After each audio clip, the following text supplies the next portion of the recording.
itu termasuk perkara yang dapat memudahkan keluarnya roh dari badan.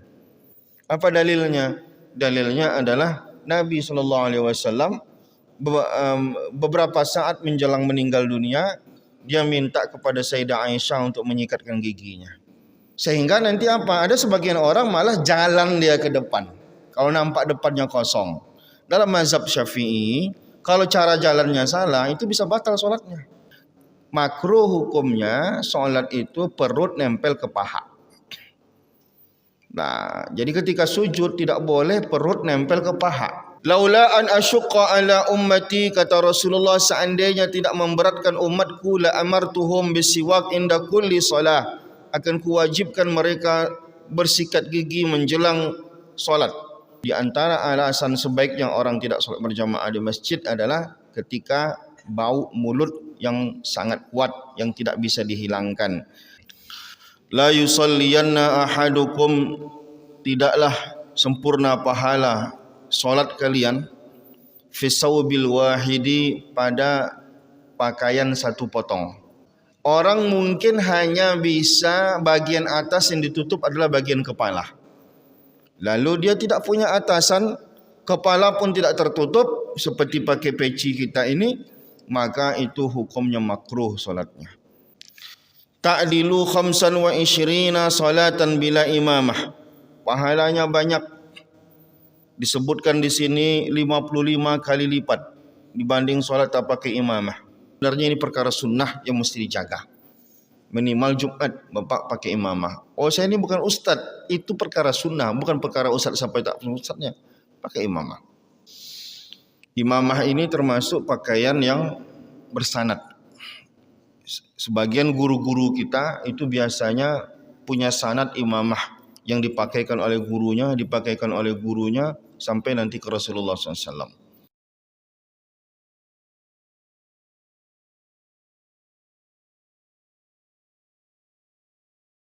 Pada pertemuan kali ini kita mulai dari pembahasan al-irtida wa ta'ammum wal istiyaq, yaitu ada perkara yang kita perhatikan sebelum kita melaksanakan solat, yaitu irtida, memakai pakaian atasan, wa ta'ammum dan berimamah, dan istiyaq. Tiga-tiganya adalah perkara sunnah. Istiyaq artinya bersikat gigi. Wal irtida'u wa ta'ammumu wastiyaqu indal qiyam ila salah. Memakai atasan, jadi sunnahnya memakai 2 potong pakaian. Setidaknya ada atasan minimal seperti peci dan lain-lain. La yusalliyanna ahadukum, tidaklah sempurna pahala solat kalian, fi sawbil wahidi, pada pakaian satu potong. Jadi ada pakaian bawahan, ada pakaian atasan. Disunnahkan untuk pakaian tu laki-laki ni 2 potong. Laisa ala atiqihi minhu syai', yang dimana tidak ada pada bagian atasnya pakaian.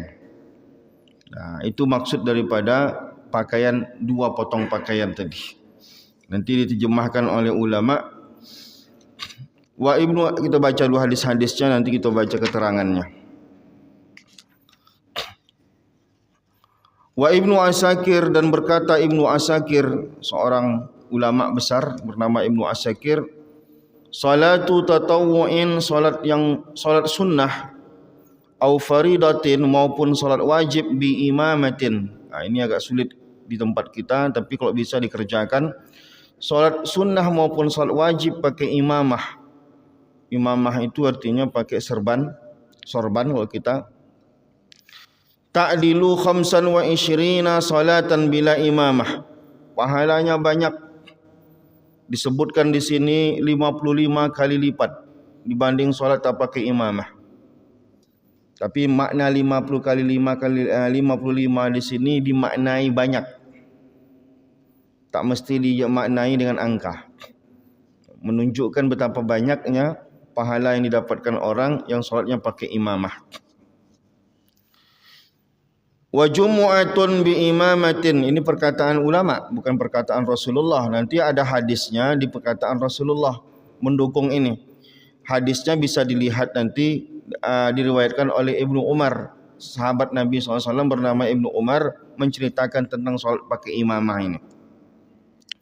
Tapi yang kita baca ini adalah perkataannya para ulama menukil perkataannya sahabat Nabi. Wa jumu'atun bi imamatin, solat Jumat pakai imamah ta'dilu sab'ina jumu'atan bila imamatin, lebih banyak pahalanya lagi sampai 70 kali lipat dibandingkan orang solat tidak pakai imamah. Nah, oleh karena itu saya sendiri pun kalau Jumat kadang pakai imamah, kadang tidak. Karena tempat kita panas, tengok masjidnya dulu. Kalau AC-nya kuat biasanya mau saya. Kalau AC-nya tak kuat, tidak tahan saya. Karena saya khatib, berkeringat. Tapi ini adalah perkara sunnah. Tak dikerjakan tak sampai berpahala. Tapi jika dikerjakan menyempurnakan pahala kita. Yaitu makanya sebagian orang yang sudah istiqomah dia pakai imamah dalam keadaan panas maupun dalam keadaan dingin. Pakailah imamah. Imamah ini termasuk pakaian yang bersanad. Sebagian guru-guru kita itu biasanya punya sanad imamah yang dipakaikan oleh gurunya sampai nanti ke Rasulullah SAW. Jadi imamah itu termasuk pakaian bersanad. Ada beberapa yang biasa diturun-menurunkan oleh para ulama, termasuklah imamah diturun-menurunkan, dipakaikan ke muridnya. Biasanya kita seperti itu. Termasuk tasbih juga diturun-menurunkan, tasbih dikasih ke muridnya sampai ke sahabat Nabi. Kalau imamah sampai ke Rasulullah. Kalau tasbih itu biasanya sampai ke sahabat Nabi. Nah, itu ada beberapa hal yang diturun-menurunkan. Kalau baju itu jarang diturun-menurunkan. Nah, tapi kalau imamah itu diturunkan. Maksud turunkan itu sebagaimana dulu guru kita dipakaikan oleh gurunya, kita pun dipakaikan oleh guru kita. Nah, kalau dipakai sendiri sah-sah saja. Cuman lebih pede kita kalau dulu pernah kita dipakaikan oleh guru kita. Rata-rata guru kita ini yang ngaji lah ya, yang bukan otodidak, yang dia ngaji dengan seorang guru itu rata-rata semuanya itu imamahnya pernah dipakaikan oleh gurunya. Ada juga ustadz kita ini otodidak belajarnya. Nah, kalau otodidak itu biasanya dia enggak menemukan itu. Nah, kalau bapak tak mesti ya, ini tak mesti dipakai oleh guru, dipakai sendiri pun tetap sunnah juga. Itu hanya bentuk kepedean aja. Oh, saya dulu dipakaikan oleh guru saya. Termasuk tasbih itu. Biar pede kita, tasbih kita itu adalah tasbih yang diberikan oleh guru kita. Namanya munawalatus subha. Pemberian tasbih. Menengok guru pakai tasbih, lalu dikasihnya tasbih ke kita, kita pakai tasbih, maka itu ada kepedean. Walaupun tak mesti. Itu cuma alat hitung saja. Tak dikasih guru pun tak apa-apa. Itu cuman sanadnya biar kalau bersambung sanadnya itu pede. Kau pakai tasbih, bid'ah itu. Cuma mana bilang bid'ah, ini guru saya sampai ke sahabat Nabi pakai tasbih. Ada jalurnya, kok bisa dicatat. Kalau kami biasanya punya catatan. Saya dikasih oleh guru saya bernama Sepolan, guru saya Sepolan itu dikasih oleh gurunya bernama Sepolan, Sepolan itu dikasih oleh gurunya bernama Sepolan sampai ke sahabat Nabi. Nah, termasuk imamah pun bisa seperti itu. Nah, jadi pakai imamah soal Jumat memang di tempat kita ustadznya pun jarang pakai imamah. Saya coba-coba pernah beberapa kali karena kepergok dengan masjid yang enggak ada AC-nya, itu memang luar biasa. Akhirnya saya percepat saja khutbahnya. Maka setelah itu saya agak trauma pakai imamah. Tapi sebenarnya ini perkara sunnah yang mesti dijaga. Minimal Jumat bapak pakai imamah. Oh, saya ini bukan ustaz, itu perkara sunnah, bukan perkara ustaz sampai tak ustaznya. Pakai imamah. Nah, lilitkan aja kain di kepala itu. Kepala.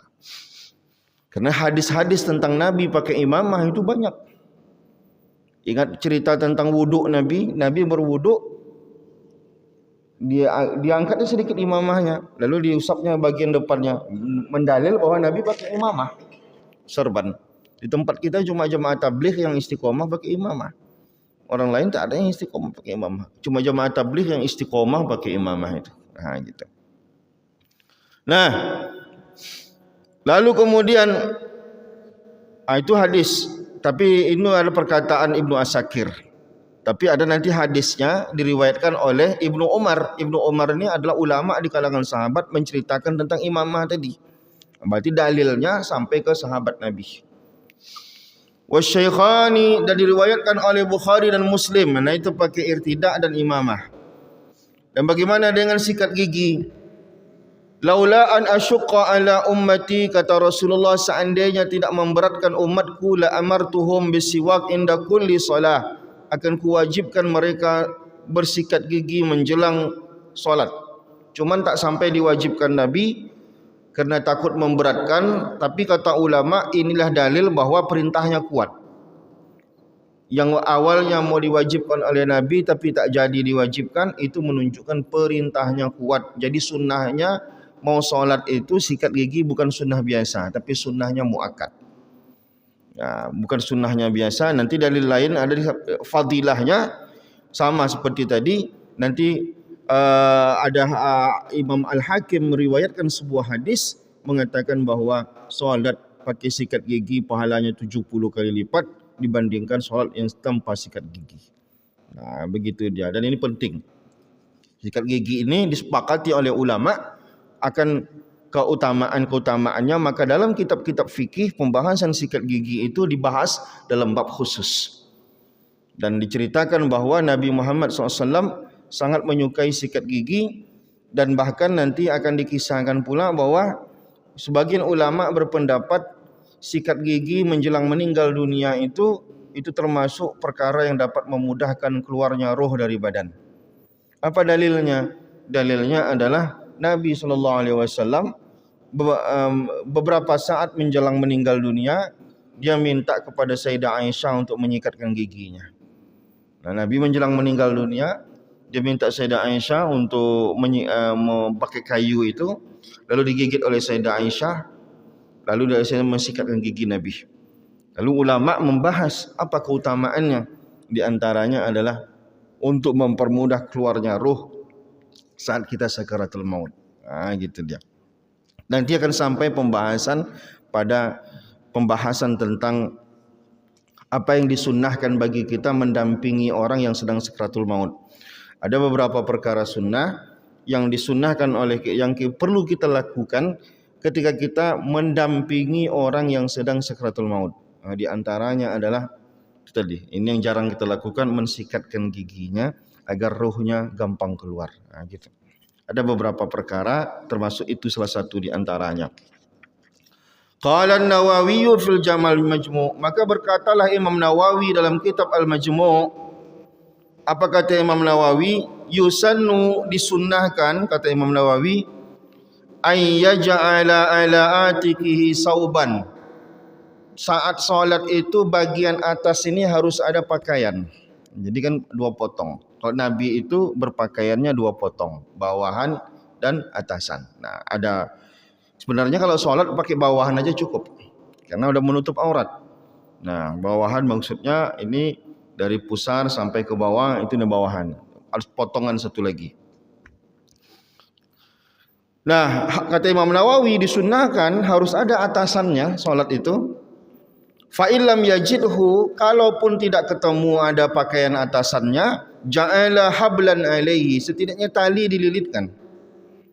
Walaupun kita nengoknya aneh, ini untuk supaya jangan sampai kosong saja. Hatta la yakhlu min syai', sehingga kata Imam Nawawi bagian atasnya ini tidak kosong saja.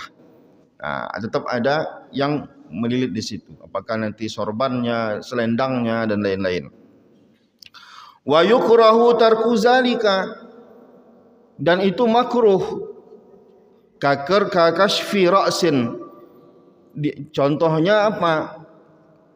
Orang mungkin hanya bisa bagian atas yang ditutup adalah bagian kepala. Lalu dia tidak punya atasan, kepala pun tidak tertutup seperti pakai peci kita ini, maka itu hukumnya makruh solatnya. Nah, jadi solat dalam keadaan terbuka kepala begitu, itu memang tidaklah berdosa, tapi khilaful ula. Ada makruh, ada khilaful ula. Khilaful ula itu meninggalkan perkara yang terbaik yang harus dilakukan. Maka ada ulama menyusun kitab, judul kitabnya itu 500 perkara sunnah dalam solat.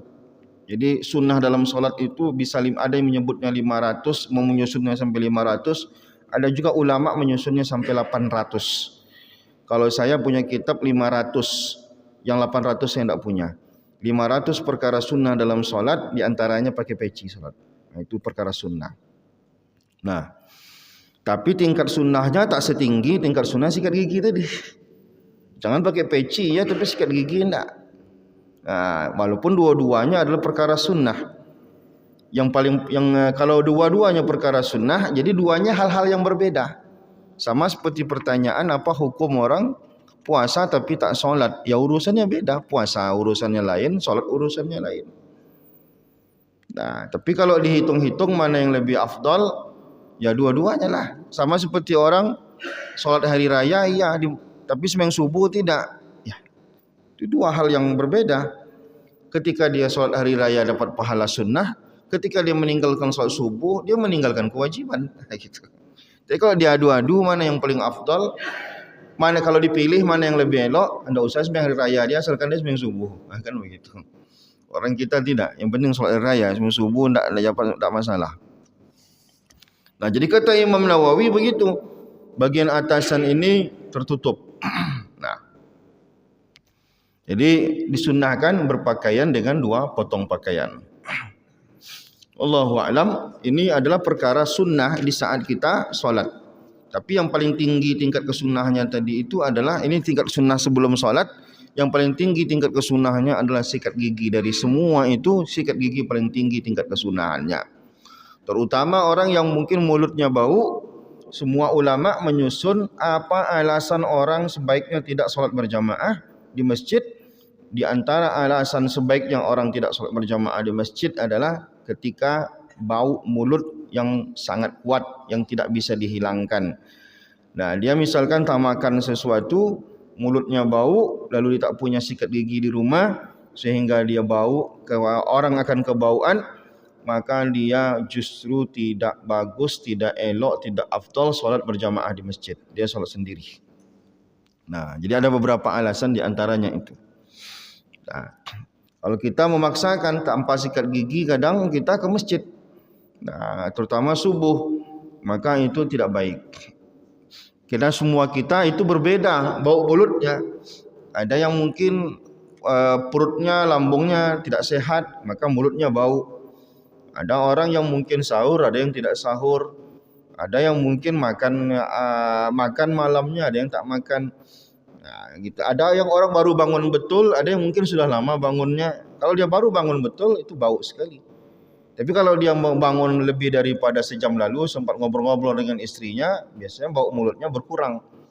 Nah, tapi kalau dia begitu bangun langsung wudu tanpa sikat gigi, langsung ke masjid, nguap-nguap di masjid karena ngantuk, nah, itu seelok-eloknya orang seperti ini tidak sholat berjamaah di masjid. Nah, dia sholat di rumah saja. Ada beberapa alasan yang sebaiknya orang tak berjamaah di masjid. Wallahu a'lam. Kita lanjutkan. Ada yang diskusi dulu? Tidak ada, kita lanjutkan. Nah, kita sudah masalah itu. Ini masuk dalam perkara-perkara yang dianjurkan sebelum kita solat. Apalagi perkara yang dianjurkan saat kita menjelang solat. Ittikhazu sutratin, menggunakan sutrah. Sutrah itu adalah penutup, pembatas, bukan penutup, pembatas antara kita dengan areal solat kita. Seberapa besar areal solat kita itu? Tuluhu sulusa salah satu azru'in. Areal solat kita itu 3 hasta. Jadi ujung siku sampai ujung jari, dari tempat tumit kita ke depannya itu totalnya 3 hasta. Itulah areal solat kita. Lebih dari itu, maka kalau imam jangan terlalu jauh ke depan, itu hukumnya makruh. Nah, jadi imam itu pun tidak boleh jauh, karena biasanya kita ini posisi imam terlalu jauh dari jarak saf. Itu hukumnya makruh. Nah, dan kadang sebagian masjid pun kadang meninggikan posisi imam.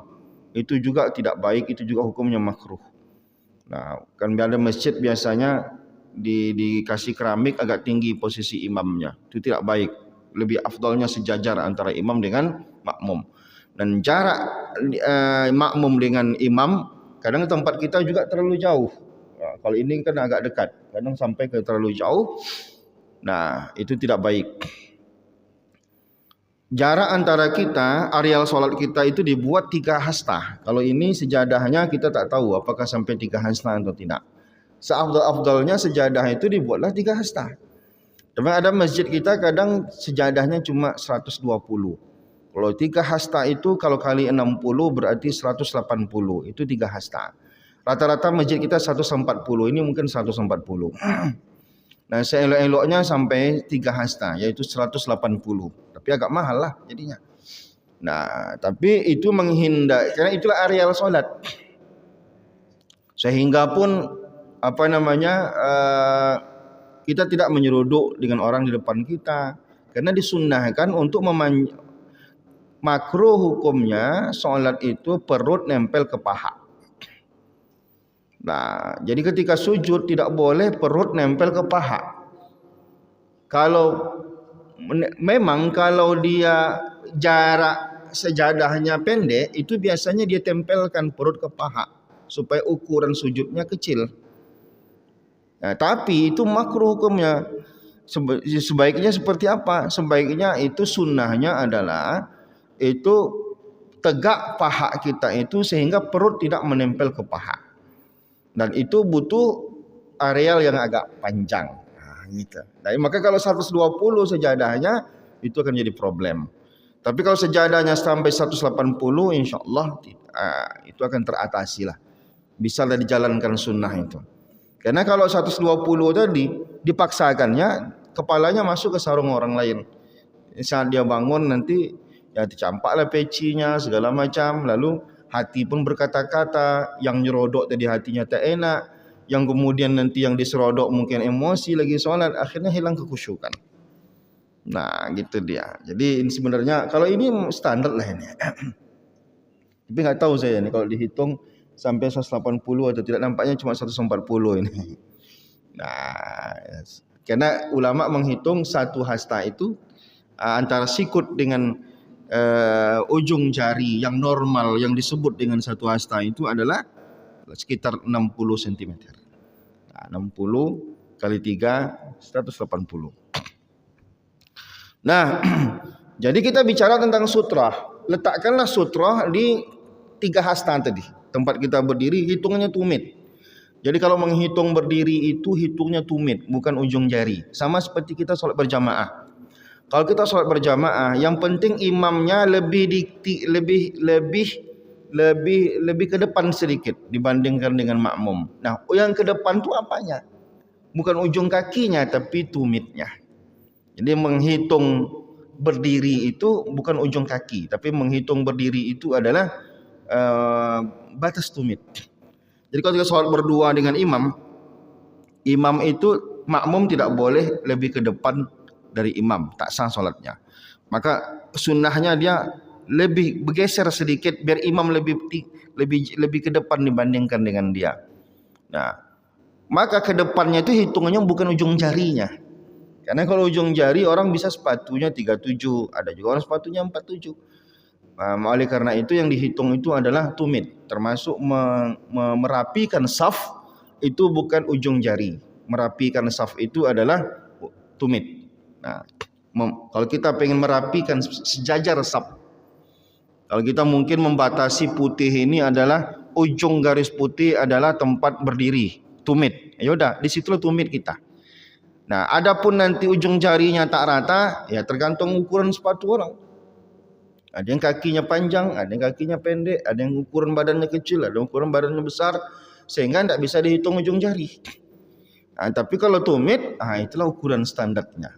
Gitu ya. Maka di sini kita biar sholat kita afdal. Nah, nanti kita ingatkan jamaah itu sepakati, bapak-bapak, garis putih itu kan panjang.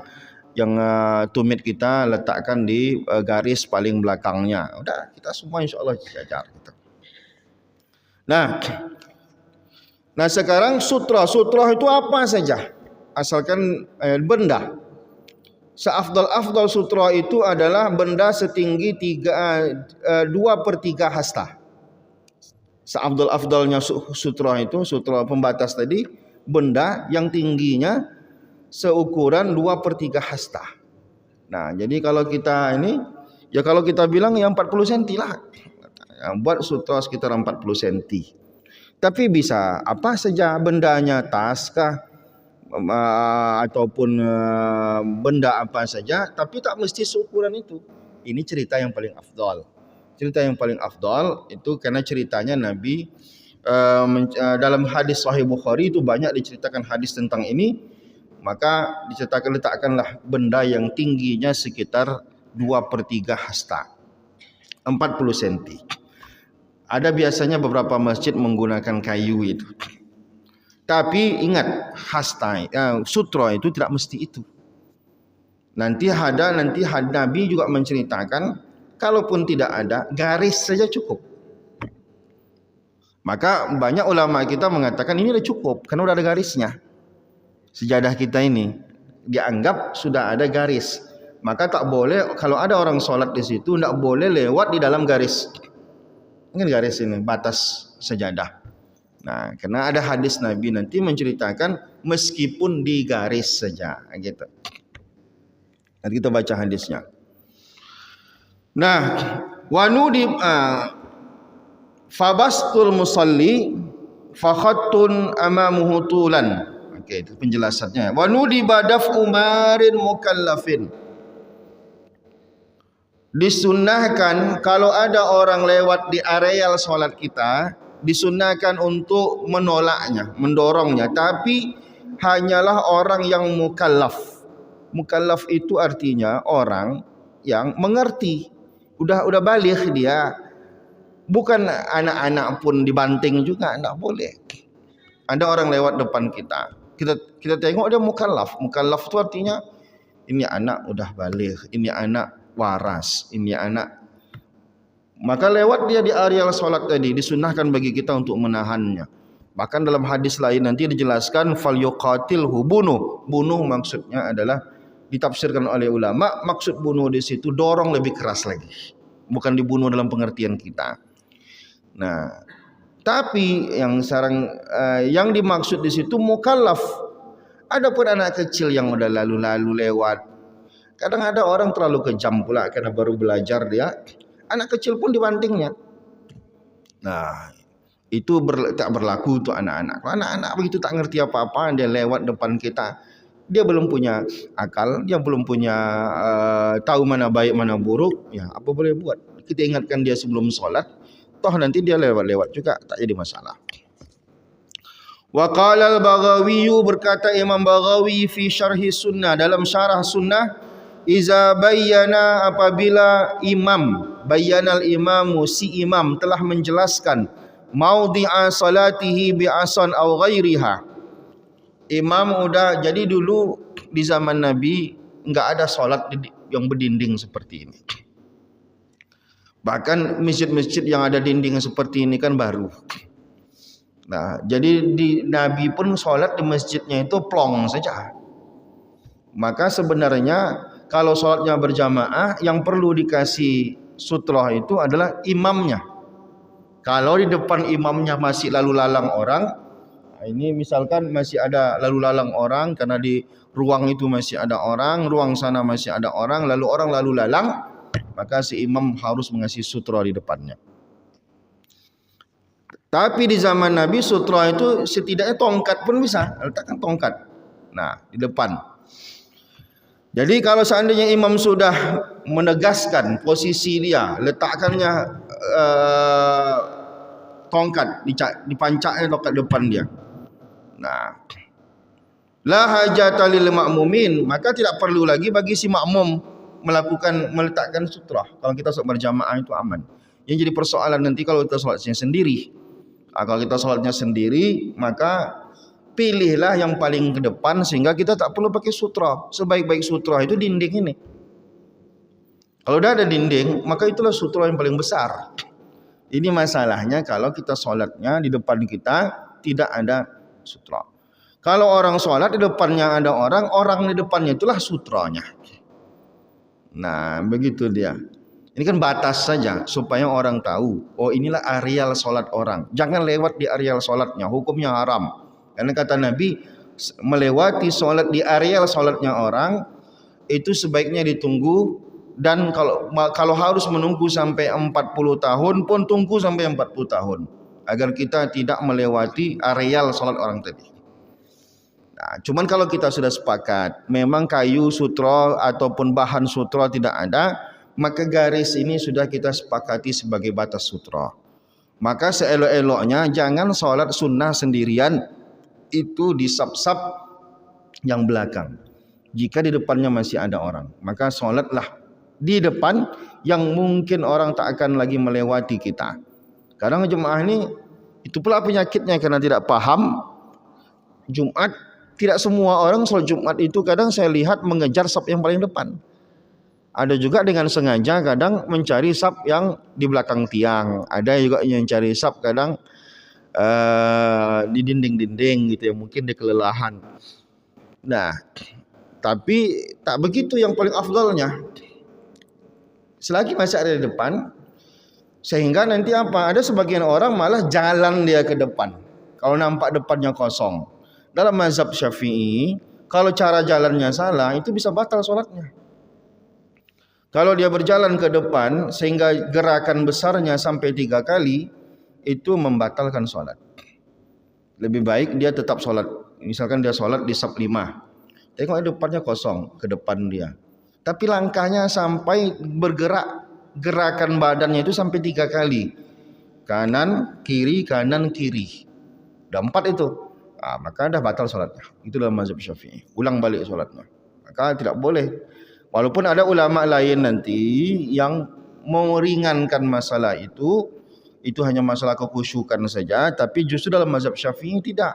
Itu mempengaruhi sah dan tidak sahnya sholat.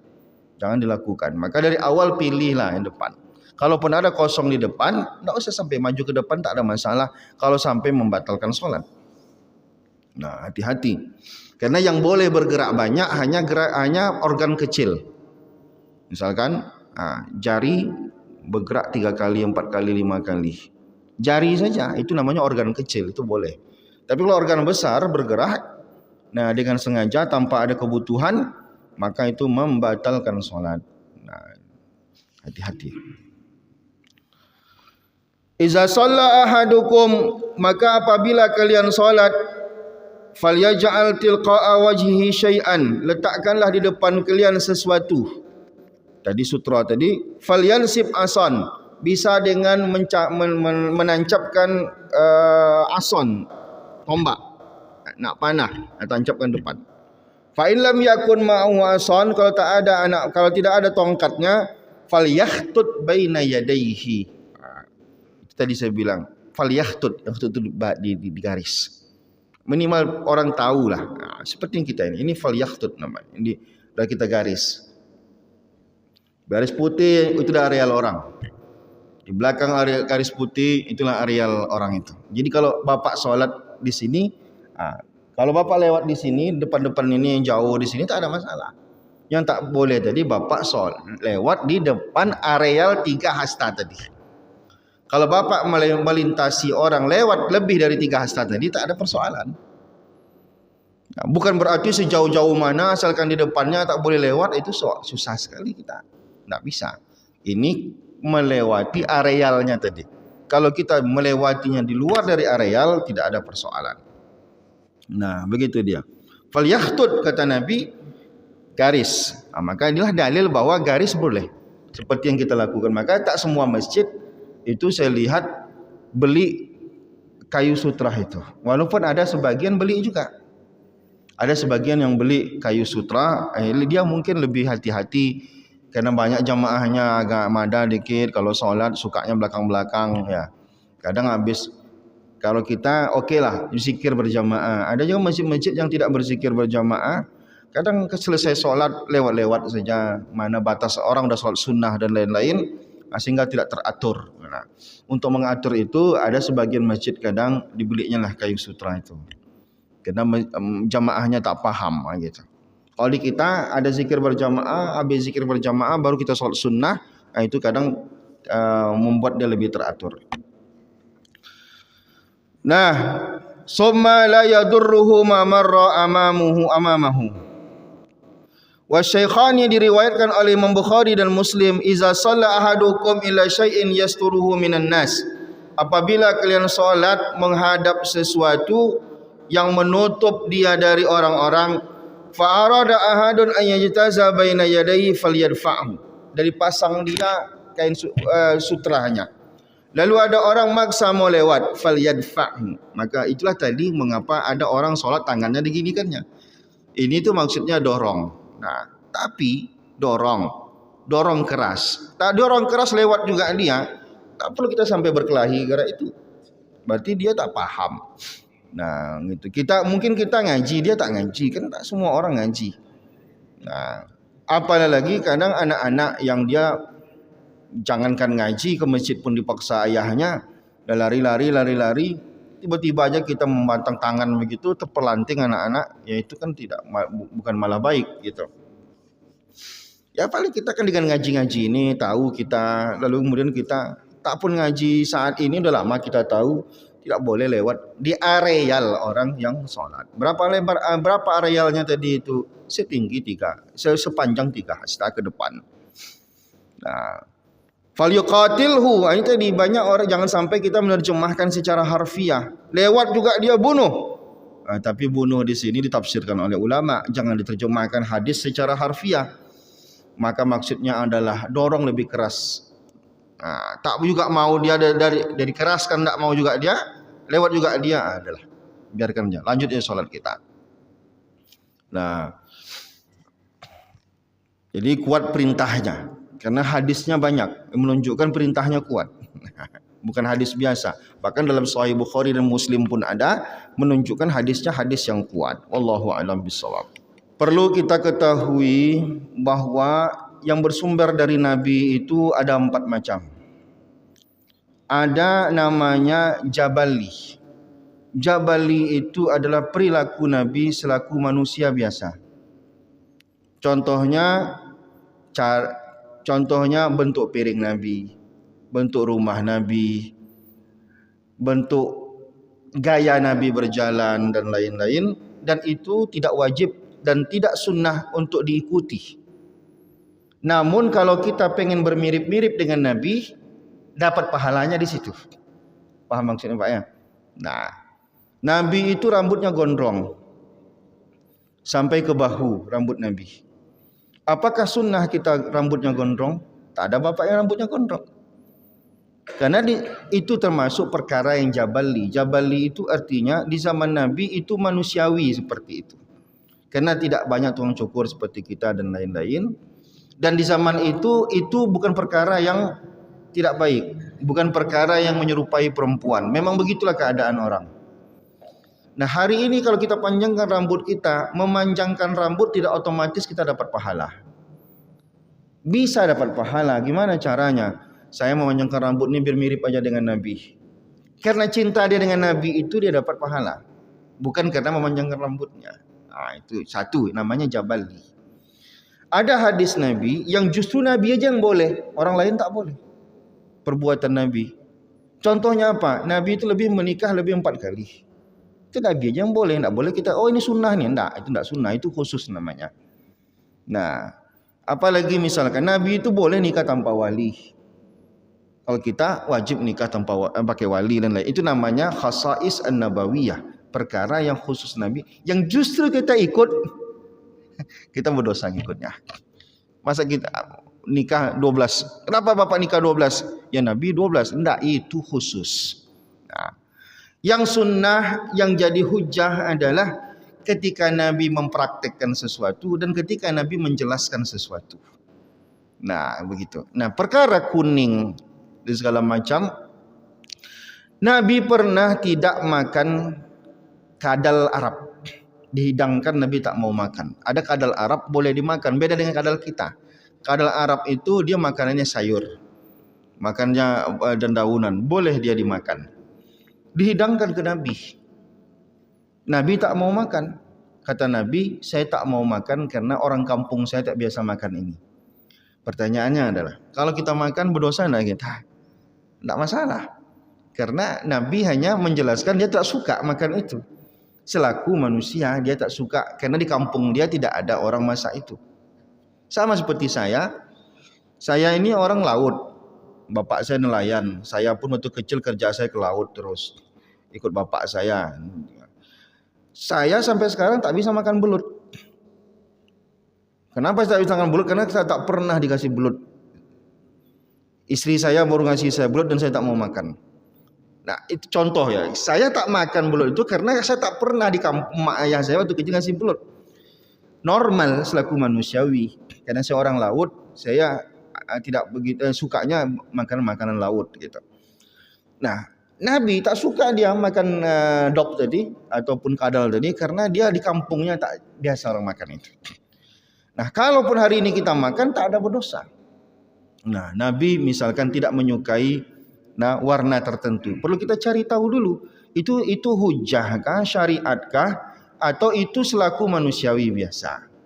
Nah, kalau kita jawab nanti itu adalah selaku manusia, Nabi tidak menyukai warna-warna tertentu, maka dia bukan syariat. Maksudnya bukan syariat, dia bukan hujah. Hujah itu bukan dalil dalam agama yang diikuti. Cuman bermirip-mirip dengan Nabi itu adalah perkara yang disunnahkan. Apa yang tak disukai Nabi lalu kemudian tak kita jauhi, berarti kita pengen bermirip-mirip dengan Nabi.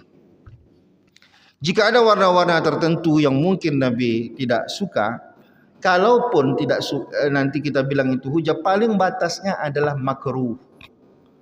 Kalau makruh hanya tidak elok digunakan.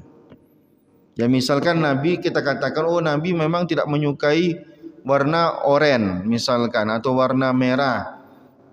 Kalau hijau Nabi biasa pakai merah. Maka menggunakannya paling batasnya hanyalah sampai kepada batas makruh. Makruh itu tidak berdosa. Nah, makruh itu tidak berdosa.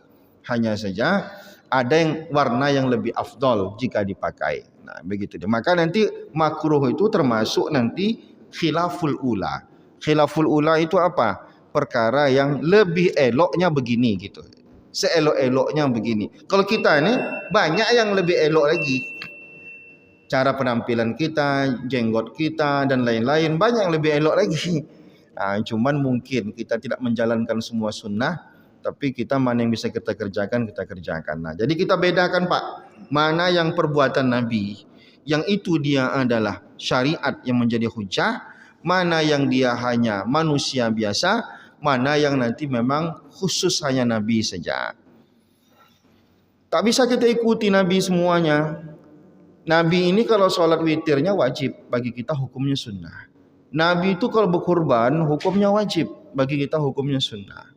Nabi itu kalau sholat duhanya, hukum bagi Nabi sholat duha itu wajib. Bagi kita hukumnya sunnah. Jadi itu ada perbedaan kadang di beberapa bagian antara kita dengan Rasulullah SAW. Nah itu dia.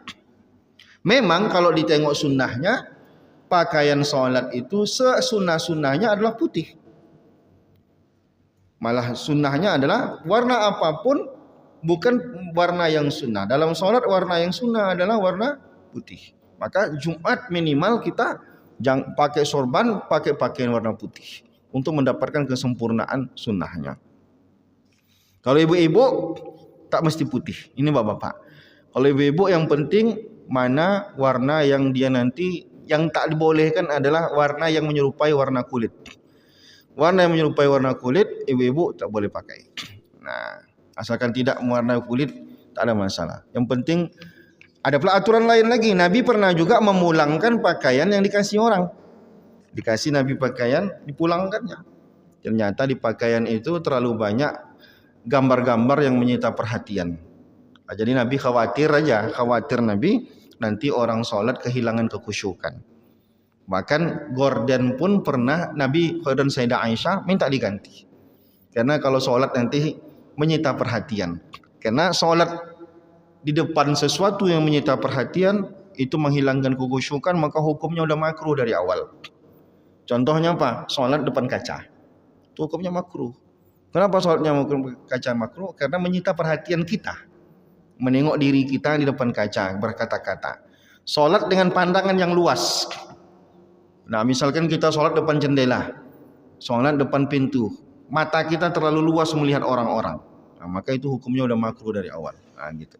Allahu a'lam. Itu hadis Nabi, bukan solatmu tapi sujudmu. Panjangkan sujud. Ada orang memang seperti Bapak katakan tadi, dia memaknainya secara harfiah. Sehingga dia solatnya memang dipanjangkannya badannya ke depan. Padahal yang diinginkan kan bukan itu maknanya.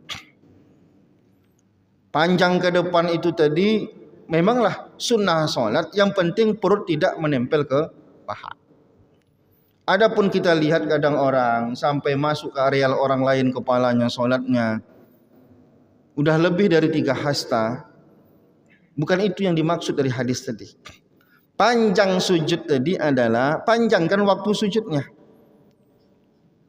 Ulama berbeda pendapat mana yang lebih afdol, panjang berdirinya atau panjang sujudnya. Lah maksudnya apa? Ulama berbeda pendapat mana lebih afdol, lama berdiri atau lama sujud. Nah, ada yang mengatakan sujud lebih afdal. Mengapa? Karena sujud kata Nabi adalah momen yang paling dekat antara seorang hamba dengan Tuhannya.